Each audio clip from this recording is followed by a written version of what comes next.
Olá pessoal, tudo bem? Estamos de volta aqui para mais um episódio super bacana aqui que a gente tem feito com vocês, um bate-papo sobre o mercado da educação e trazendo alguns contextos, algumas provocações que pouco tem se falado no mercado. Novamente comigo aqui, nosso diretor de operações e nosso COO aqui da F10, Rafael Moreira. Seja bem-vindo, Rafa. Obrigado pela oportunidade mais uma vez. Obrigado, Rodrigão. Show de bola. Legal, pessoal. Não esquece, já deixa um like aí no vídeo, tá? Já compartilha com quem você achar que é interessante ter acesso a esse conteúdo e não deixa de se inscrever no nosso canal, tá bom? Então, sem mais delongas, vamos lá para o nosso bate-papo, Rafa. No último episódio, o pessoal comentou bastante, né? A gente ficou feliz que já teve gente até procurando a gente por fora para falar que está gostando do projeto, dos assuntos que estão sendo abordados. Isso vira combustível para a gente continuar trazendo coisas para a gente debater.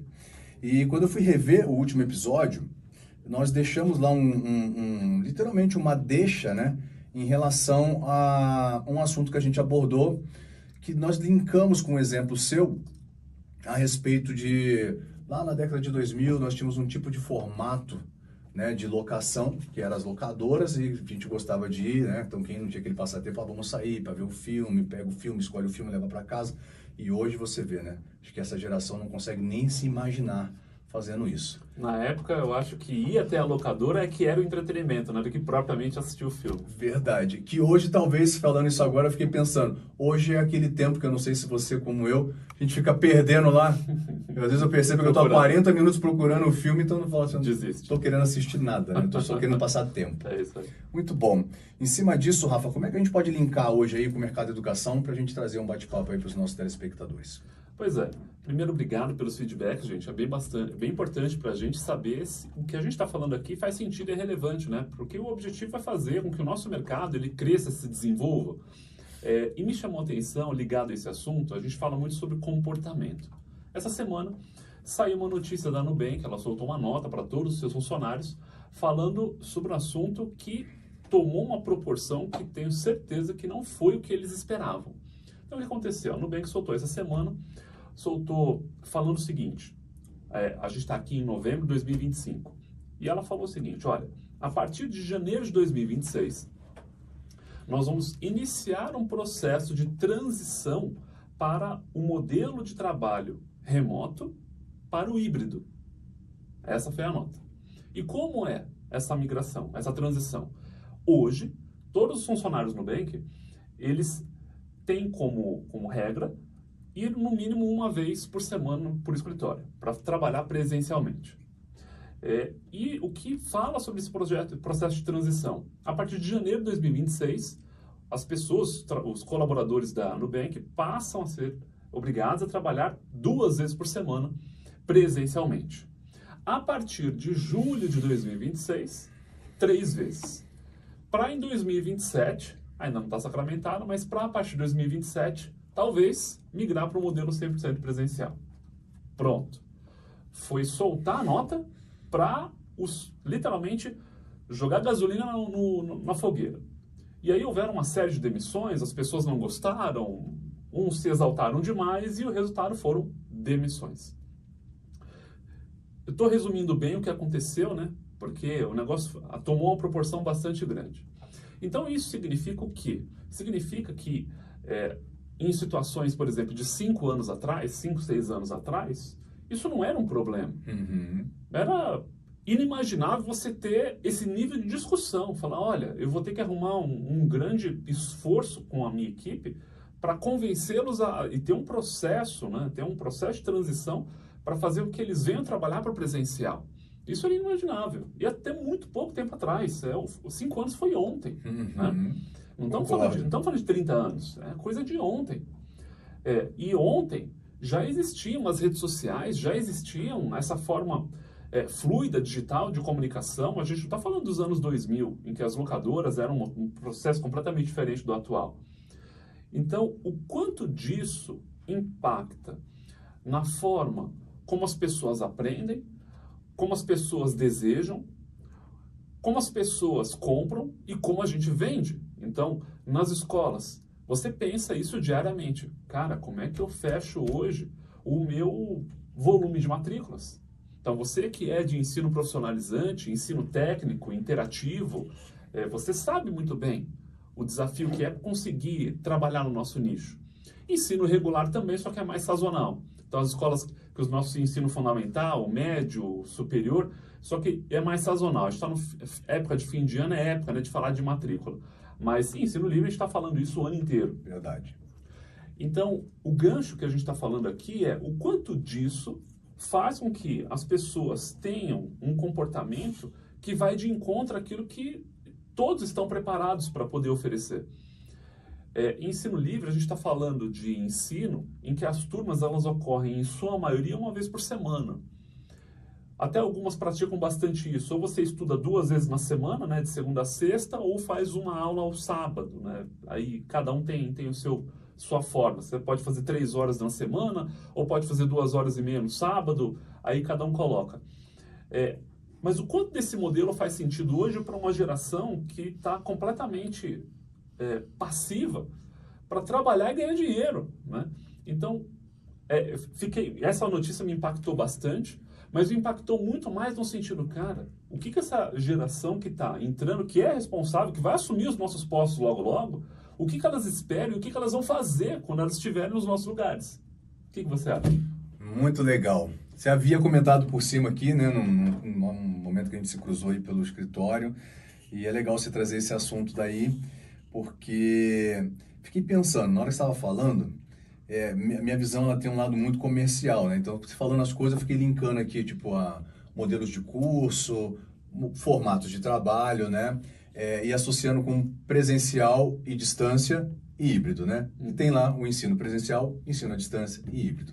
Então, eu pensei assim, se já existe, né, uma resistência por parte do mercado, em decorrência seja lá do que for, mudança de comportamento, depois da pandemia a gente ficou com esse negócio do isolamento, a gente voltou meio estranho, eu tenho percebido isso um impacto até no mercado de entretenimento, eu vejo donos de baladas reclamando que as pessoas não saem mais, ou estão saindo mais cedo, eu ouvi histórias de cafés que viraram baladas de tarde lá em São Paulo e tal, e isso tudo vai me chamando muita atenção, por quê? Porque é uma mudança de comportamento extremamente disruptiva, que se a gente fosse pensar em tempos atrás, a gente não estaria falando numa preocupação de quem é dono de um negócio, fala assim, não, porque daqui a 2, 3 anos, não, daqui a 10 anos, até lá a gente tem muita coisa para pensar, né?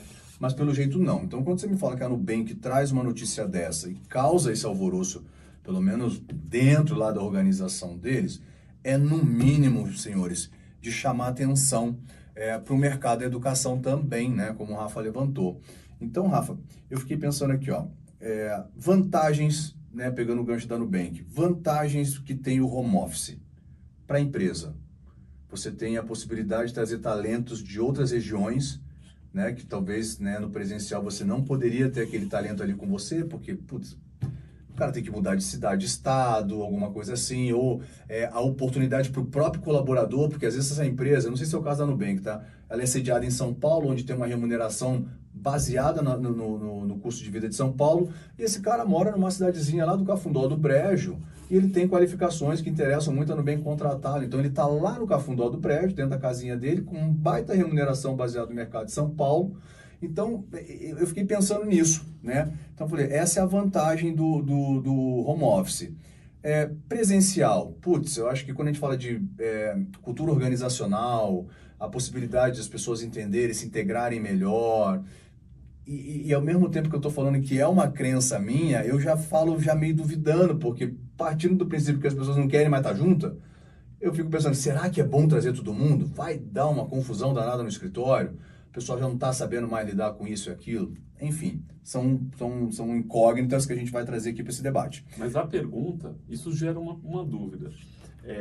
Não é que as pessoas não querem mais estar juntas, porque isso tudo começou aonde? Na fase do isolamento. Então as pessoas não podem ficar perto, próximas umas das outras. Então, já que precisa se evitar, aqueles que têm condição de fazer o seu trabalho à distância, façam. Ótimo. Então isso funcionou, a estratégia do momento, foi feito. Mas passou já isso. E a pergunta que fica é, tanto o CEO da Nubank, por que ele está tomando uma medida como essa? Porque, sim, eles têm a matriz dele em São Paulo, mas eles estão construindo escritórios em diversas regiões, em São Paulo, no Rio de Janeiro, em BH, até aqui em Curitiba. Então, por que ele está fazendo esse movimento? É porque ele tem alguma preferência pessoal? É porque ele quer tomar alguma medida mais rígida? Ir para a empresa virou sinônimo de castigo, de punição? Quando, na verdade, a principal justificativa tem uma que, sim, é necessário um cuidado. Inclusive o CEO do Itaú, numa entrevista que ele deu, quando houveram também as 1000 demissões, ele usou também como identificação, como justificativa, que foram identificados que vários profissionais prestavam serviços para mais de uma empresa, além do Itaú. Isso feria as normas. Mas o principal motivo, que não é fazer uma auditoria, não é fazer uma caça às bruxas, não é isso. Muita gente pode interpretar dessa forma, mas o principal motivo é a cultura. Você não cria, eu não vou falar que você não cria, mas dificilmente você cria cultura e consegue estabelecer uma boa sinergia completamente à distância. Então, isso que nós estamos fazendo aqui com vocês, a tecnologia para comunicação, ela é excepcional, ela é excelente. Então, olha, conecta aqui numa sala virtual ali, você está falando com qualquer pessoa, com muitas pessoas em tempo real, em qualquer lugar do mundo. Mas e relacionamento? E para a empresa, por que é importante o quesito cultura e sinergia? Porque num dia a dia, primeiro que você tem um foco maior, porque você está falando apenas sobre o seu ofício, então são todos ali com um objetivo em comum, é muito mais fácil você conseguir atrelar interesses, alinhar objetivos. E quantas vezes você está ali, olha, com o seu colega, pensando, dialogando, trocando ali uma experiência e vem um insight para resolver um problema que é comum a todos. Como isso funciona à distância? E na turma, que esse é o paralelo. A gente falou, inclusive, no episódio anterior, que a figura mais importante na escola é o professor. Fato. Então, essa pessoa, você sabe, se a turma vai andar bem ou não, depende da figura do professor, você sabe disso. Agora, por que as turmas EAD, por que as turmas à distância, elas não tiveram o mesmo grau de compromisso, o mesmo grau de frequência, vamos falar assim, que as turmas presenciais? Um dos levantamentos é justamente esse. A questão do compromisso, a questão do engajamento, a questão da sinergia. E o que não significa que toda a turma funcione bem. Tem lugar que você entra lá e fala, nossa, que gente estranha, diferente de mim, sabe, o santo não bate no popular brasileiro? Então você enquadra ele numa outra turma, vai reencaixando, vai realocando. Mas a gente sabe que o aproveitamento ele é melhor quando você cria um ambiente propício, e no modelo presencial é mais fácil você conseguir isso. Então a justificativa usada, no caso da Nubank, e no caso de outras empresas que estão seguindo nessa mesma linha, vai muito de encontro a por quê? Porque sim, tem o fator cultura, tem a questão da sinergia, que à distância é muito mais difícil você conseguir formar. Faz sentido isso? Faz. Eu citei até na minha fala sobre isso. Eu acredito que para se criar uma cultura organizacional, sem algum tipo de vínculo, não é que não seja possível, como você colocou, mas tem um desafio muito maior. E eu trago aqui uma provocação também, né? Ela não vai literalmente ao encontro do que eu penso, mas a gente não pode também deixar de questionar, então, será que estamos sem lideranças capazes de obter sucesso em trazer cultura para esse formato home office? Não sei, a gente não pode descartar, né? Então, assim, as pessoas não querem vir presencial, eu tenho que dar um jeito de criar cultura à distância. Ah, mas não tem como, mas elas não querem vir, vai ter que dar um jeito de se fazer, né? E achar o caminho para isso. Voltando para o paralelo das escolas, Rafa, aquela hora que eu comentei, né, sobre a vantagem do presencial e do home office para a empresa, a vantagem, como você já começou aqui no diálogo, a vantagem do curso presencial na escola e a vantagem do EAD. As desvantagens para um e desvantagens para o outro. Tudo se resume a uma coisa que eu acho que a gente podia trazer um pouco mais da experiência aqui, desses papos que a gente tem, né, constantemente aqui, sobre literalmente o comportamento das pessoas. Porque eu acho que tudo se resume a isso, né? Então, até que ponto isso é um comportamento que a geração Z está tendo lá dentro da Nubank, a gente não tem, não sei se eles trazem esse dado para essa pesquisa, né? Ah, são os jovens lá entre 18 até 26, 27 anos, mais ou menos, que acho que é o que determina ali a geração Z, a de se levantar. São os millennials, que estão sacudo, talvez não se adaptaram muito ao mundo aqui do geração X e também não querem muito do geração Z e idealizaram um mundo um pouco diferente, talvez híbrido, como aqui o nosso formato, para quem não sabe, aqui o nosso formato ele é híbrido, né? Então a gente tem esse formato de uma vez por semana.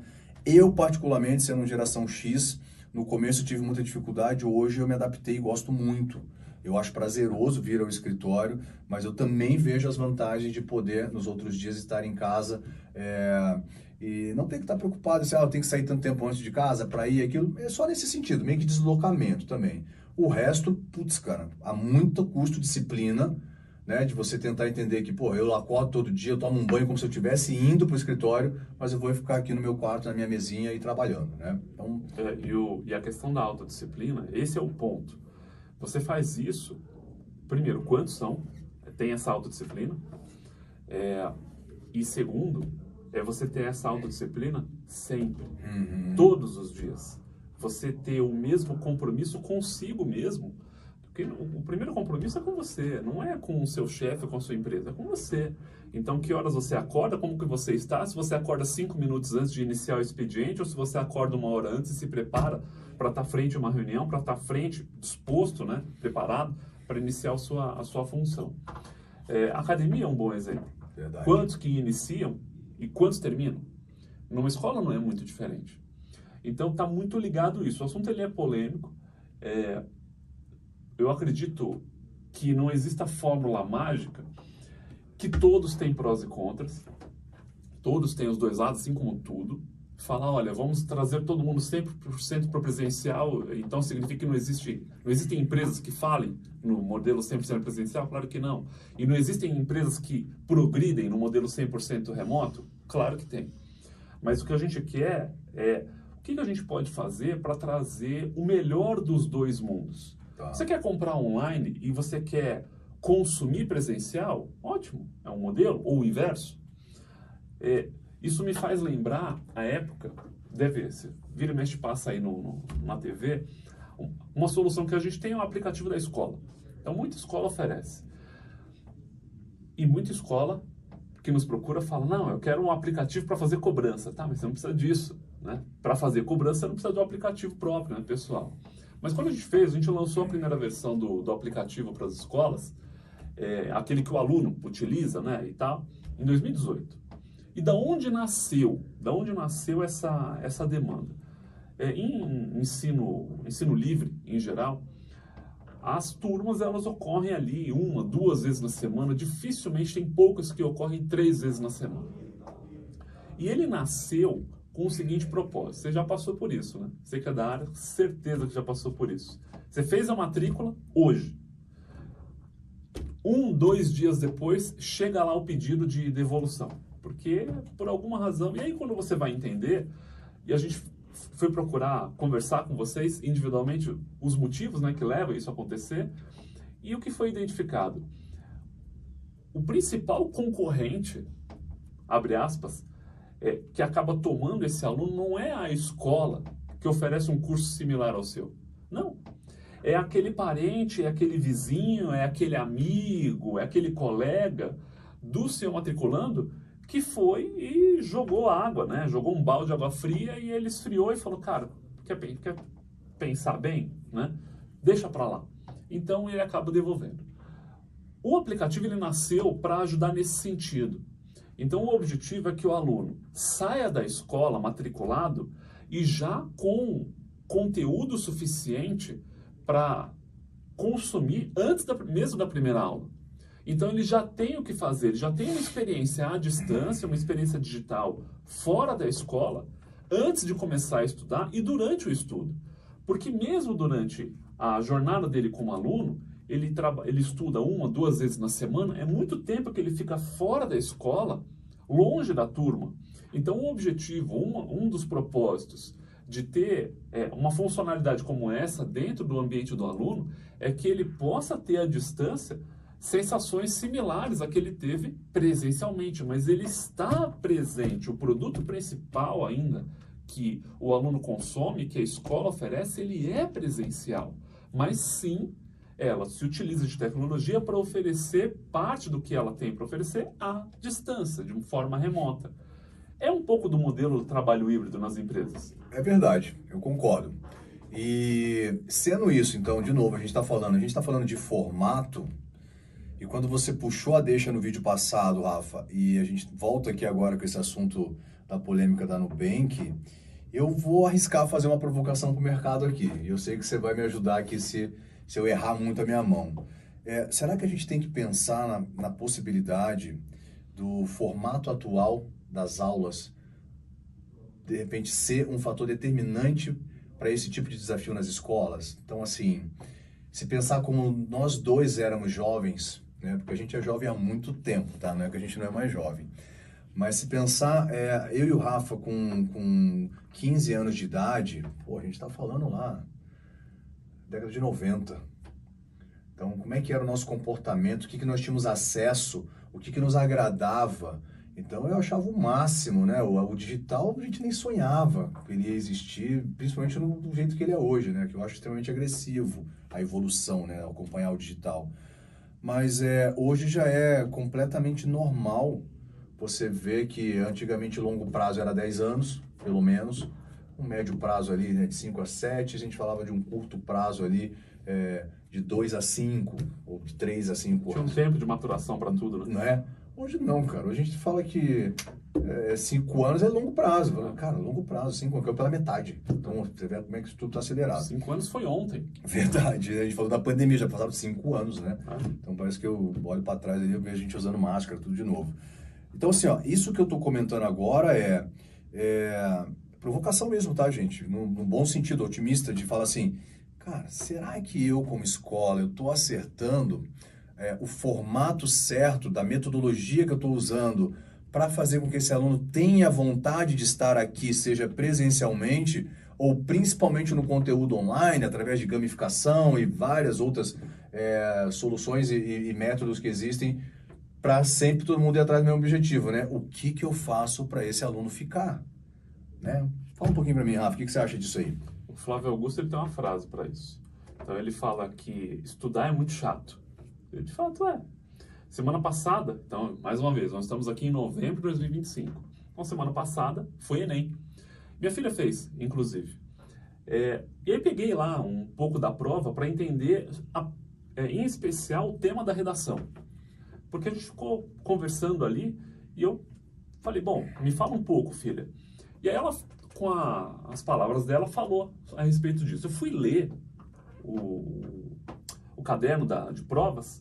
Então, o primeiro ponto é um conflito de gerações.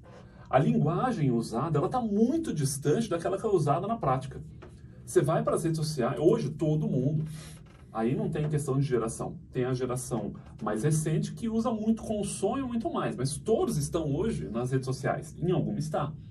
Talvez com mais ou menos intensidade, mas está. Então a primeira coisa, a linguagem que é usada na ponta nas escolas é radicalmente diferente da usada no dia a dia. Então, você lê ali 3 parágrafos já é o suficiente para você, já faz mais efeito do que Rivotril para você conseguir dormir. Então esse é o primeiro ponto. Essa parte toda, tá, sim, acho que faz sentido. As escolas têm um papel que não chega a ser social, mas o que, cá entre nós, o que as escolas resolvem são os problemas dos clientes dela. Então, se você tem lá uma carteira de 400, 600 alunos, não é sua responsabilidade mudar a sua região. É sua responsabilidade resolver o problema desses 400, 600 alunos. É isso. É levá-los, eles, de volta ao mercado de trabalho de forma qualificada. Esse é o ponto. Agora, como você faz isso? Esse é o item principal. Porque ele está acostumado com uma linguagem, mas ele precisa ter um pouco de teoria completamente diferente daquilo que ele está habituado, e esse processo é desmotivador, é broxante, é muito longe, distante da realidade. Então, a linguagem precisa de ter alguém que traduza um pouco dos dois lados. E aí vai a habilidade do gestor, do professor, do coordenador. Porque os interesses, eles, para que atrele todos os interesses e haja motivação diferente para que um saia do ponto A e chegue ao B, porque no final é isso, todos querem crescer na vida, né? E aí eu não estou entrando muito em ideologia, porque para a gente fugir do contexto aqui é fácil. Mas o fato, nós vivemos um mundo em que a gente nasce, cresce, se desenvolve, né, trabalha para poder crescer um pouco e deixar alguma coisa diferente para a próxima geração. Talvez esteja faltando alguém fazer um meio de campo, né, entre um lado e outro. Como é uma coisa deixar nova... esse caminho mais gostoso, é mais ou menos está dizendo? Mais agradável, isso. Mais feliz? É isso. Literalmente o caminho feliz do aluno. Exatamente. Esse é o ponto. Se a gente voltar 20 anos no tempo, a gente poderia falar o seguinte: para você ser um palestrante, né, um filósofo de negócios, seja como for, quantos anos você tinha que se dedicar em aquisição de conhecimento para montar uma boa reputação e ser autoridade para o seu mercado? Hoje, claro que isso conta, não dá para desmerecer isso, mas existe um novo nicho, que são os influencers, em que ele não teve grande formação para conseguir.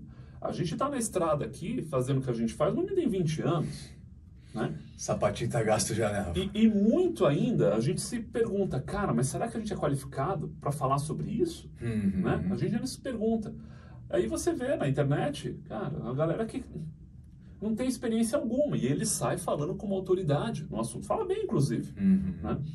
Então, falta um pouco, isso é uma mudança, sem dúvida, é mudança de comportamento, é conflito geracional, mas o ponto é que esse pessoal precisa ser treinado para reconduzir essa geração atual que vai assumir os próximos postos. Então, sim, se vai ser feliz, se é mais gostoso, mas sim, falta alguém que traduza e que liga os interesses dos dois lados, porque o objetivo ele é comum. Muito bom, Rafa. Sempre gosto muito do teu ponto de vista, né? A tua forma de estruturar teus pensamentos. Mais uma vez, enquanto você estava falando, eu fiquei pensando aqui. E você é um provocador de novo aqui, ó. Tive a oportunidade, né, de ter uma formação na área de administração quando mais novo e agora um pouco mais velho na área de educação física, onde comecei presencial e terminou EAD em decorrência da pandemia. Isso foi um impacto. Então, estou trazendo depoimento de um jovem há muito tempo que iniciou uma formação superior na área da educação física, né, porque eu estava na época atrelado a um negócio desse. Comecei no presencial e no distância, cara, não é da minha geração. Então, para eu sentar na frente do computador e assistir aula, não fechava a conta. Então, o último 1 ano e meio da minha formação foi para mim, tipo assim, horroroso. Eu arrastei literalmente, né? Tanto que não fechei em 1 ano e meio, precisou de mais meio ano para eu conseguir ainda terminar as coisas. Então, olha o quanto impacta o conceito intergeracional que você está falando. E acho que vai muito ao encontro, se você está prestando atenção no assunto aqui, qual é o teu público-alvo? Quem consome teus cursos hoje? É a geração Z? É o Millennial? É o geração X? É um mix de tudo isso, mas muito mais ali, uns 60% do Z, com 20% disso, mais outro 20% daquilo.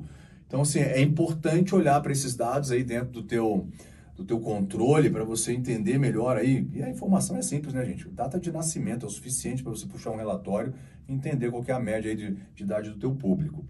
E concluo a minha fala aqui baseado no que você estava falando da experiência se tornar mais agradável, gostosa ou mais feliz. O que eu penso um pouco a respeito disso? Eu fiz uma reflexão 6 meses atrás no meu Instagram, de bobeira, cara. Você falou de influencer, né?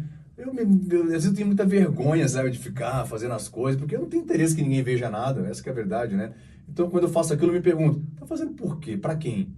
Né? Tipo, pô, você é velho já, né, cara? Não tem idade pra ficar fazendo essas coisas. Mas fiz, tá? Minha filha adora, Fez né? pra você, não importa. Fiz, tanto que a minha rede é fechada, tem meia dúzia de seguidores.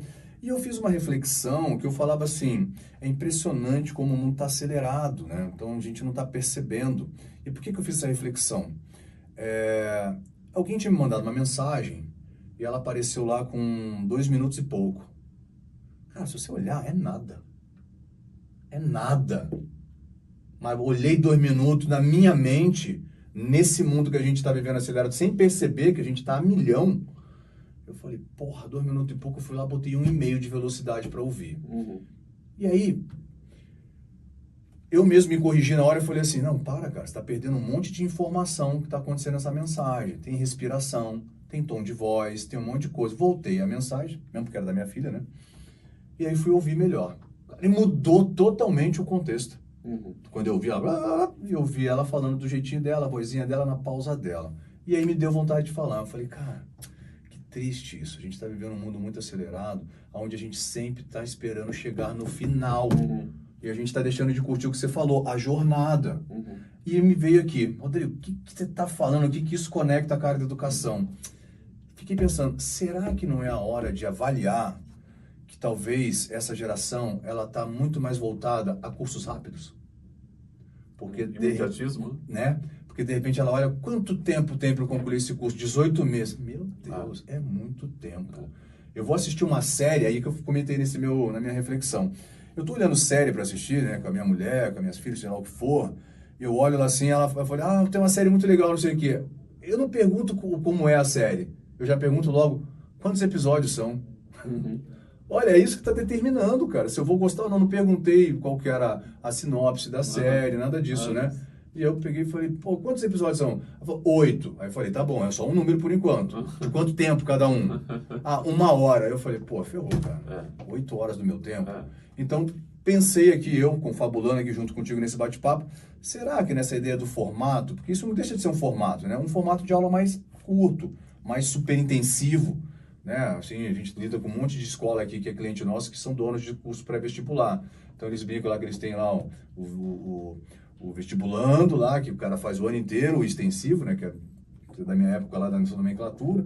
Aí o cara que fala, não, para mim o ano inteiro também é muita coisa. Vou fazer o semi-extensivo, que é 6 meses. Ou tem a galera do tipo assim, meu, tô muito atrasado, agora eu vou pro super intensivo, que é aquele 2 meses de paulada de conteúdo que vai meio atropelado. É o veranista da academia. Boa, é esse. É o cara que chega lá em novembro querendo se preparar pro verão em dezembro, né? Acho que é uma boa comparação.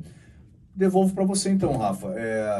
Tentei trazer um contexto em cima do que você me perguntou. Faz todo sentido. E pensando, cara, será então que de repente, quando a gente fala assim em as escolas pensarem no formato, o tempo talvez não seja o primeiro formato a ser revisto? Aí a forma, que foi outro contexto que você trouxe, né? Cara, se vai ser numa tela wide, se vai ser menor, se vai ser aula só por aplicativo, só por portal, aí já estamos entrando num outro ponto que tem que ser avaliado em decorrência de cada situação. O que a gente pode tirar desse nosso bate-papo? Alguns insights. Primeiro ponto, seu público-alvo. E o público-alvo das escolas, sim, é o público imensamente adolescente. A gente está falando aqui do público de 15 até 21 anos, 22 anos. Esse é o principal público das nossas escolas. Quando a gente mergulha no banco de dados, esses são os números. E essa geração, especificamente, essa geração, há 20 anos atrás, ela tinha um comportamento e ele foi altamente influenciado por conta disso tudo que a gente conversou hoje aqui, e ele é assim hoje. Então, primeiro ponto, ajuste de nomenclatura. Não adianta você chamar ele com a mesma nomenclatura que você chamava um jovem há 15, 20 anos atrás. E aí, por que é importante isso? Porque as escolas têm 30, 40 anos. Poucas escolas são novas, que nasceram agora já com um ambiente, com uma linguagem nativa digital. Então, se a sua escola... eu peguei insight aí de escola esses dias e o site da escola ainda falava lá sobre o Windows 7, né? Então, vamos lá, né? Os nomes dos cursos estão desatualizados, tem muita coisa para fazer ainda. Mas o primeiro ponto, no seu público-alvo, com ajuste de linguagem. Como você conversa com ele? Como é que ele compra e como é que você conversa com ele? Como é que você se conecta? A gente acredita, ninguém mais atende telefone. As pessoas conversam. Reconheço que é difícil ela atender número desconhecido. Então, por isso, você precisa achar meios de ser referência para esse aluno, se conectar ele de alguma forma para poder ter uma abertura para conversar. E isso passa, sim, pelas redes sociais. Hoje, a figura do vendedor, ela vai ser substituída por algum agente de IA. Eu acho que a IA pode e deve ajudar muito, mas eu acredito muito que o processo de vendas, ele é um processo humano, ele é um processo humanizado. Você precisa de pessoas para fazer negócio, principalmente na área comercial. Mas você essa figura ela passa a ser mais importante ainda. A figura do vendedor, a figura do tele, a figura do SDR, que está abrindo relacionamento com esses seus alunos. Por que não fazer uma curtida, uma cadência de atividades para você conseguir reunir vários pontos de conexão com esse seu aluno? Então, ao invés de pegar uma lista e sair ligando para essa lista, se conecta com esse seu aluno, curtindo um post dele nas redes sociais, fazendo um pedido de conexão no Instagram, no TikTok, no LinkedIn, dependendo do perfil do curso. Abre um relacionamento com ele pelo meio digital para conseguir conversar com ele ao vivo, seja por telefone, seja por sala virtual, seja por onde for. Então esse é o primeiro ponto. Ajuste do público, ajuste de linguagem, para aí sim você conseguir se conectar. E aí passa por isso também a questão do imediatismo. Legal. Eu sei que eu preciso me qualificar, seja para entrar no mercado de trabalho, para aprender um ofício, ou para ganhar mais, para me desenvolver, ter upgrade na minha carreira, seja como for. Mas em quanto tempo eu tenho que estudar 12, 18, 24, 36 meses para alcançar? Eu já participei de processo seletivo em que o gestor da empresa chegou para mim e foi muito claro, falou, olha, as pessoas aqui elas são promovidas com no mínimo 8 anos de empresa. E eu falei, cara, legal. É rápido. Né? Porra, né? Você pensando, né? Pra quem vem da nossa época lá, né? Que fala, porra. Existe um plano, né? Então, cara, eu já sei que daqui 8 anos eu tô apto, né? Hoje, você fala em 1 ano, é muito tempo. Então, que resultados esse aluno pode ter no curto prazo? Olha, com 3 meses, você já é capaz de atingir esse nível que nas empresas os gestores gostam disso, daquilo. Então, que resultado imediato você propicia para esse seu aluno? E aí, todo o restante do que a gente conversou no episódio anterior, e vai cada vez mais falar aqui sobre os processos.